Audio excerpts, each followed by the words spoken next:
Section which is seeing a bit of pain in spotlight will be the food delivery space, as Bank of America has downgraded and trimmed their targets for both Zomato and Swiggy, both seeing a bit of that pain in the opening ticks. Mahima joining us to tell us why.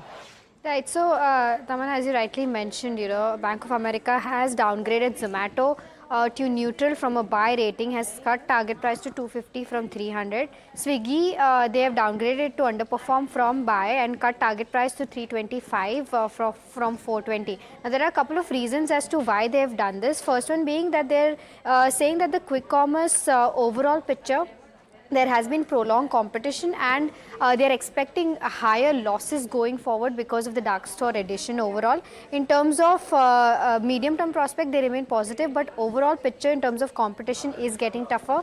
Food, they're not, in the food delivery space, they're not seeing any material slowdown, but overall cash flow is set to sink is what they're expecting. And lastly, in terms of changing narrative in a risk-aver market overall right now, they are cutting their overall earnings estimates as well for both of these counters, and these are the reasons, the specific reasons as to why they have downgraded both Zomato as well as Swiggy.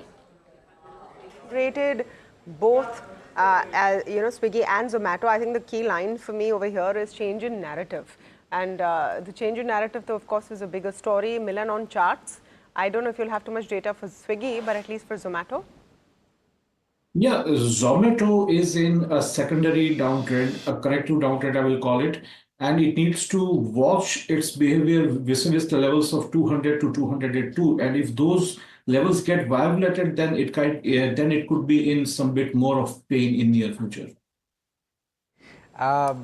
Okay, so let's talk about a few other opportunities that we're seeing. We've not spoken about pharma so far. Milan, are you staying clear of the space till the dust settles? And I'm talking about fundamental factors here, of course, but how would you treat the overall healthcare space? Any opportunities there? Yes, I would. There are certain sectoral opportunities here, and I see that the pharma sector, by and large, is in the bottoming out process. The secondary retracement that it was in, it's now about to end, and I see overall pharma space in general with the leading names like Cipla, Lupin, Divi's Lab, Dr. Reddy's, etc. May do quite well, but I would stay away from the second-run pharma stocks. Okay.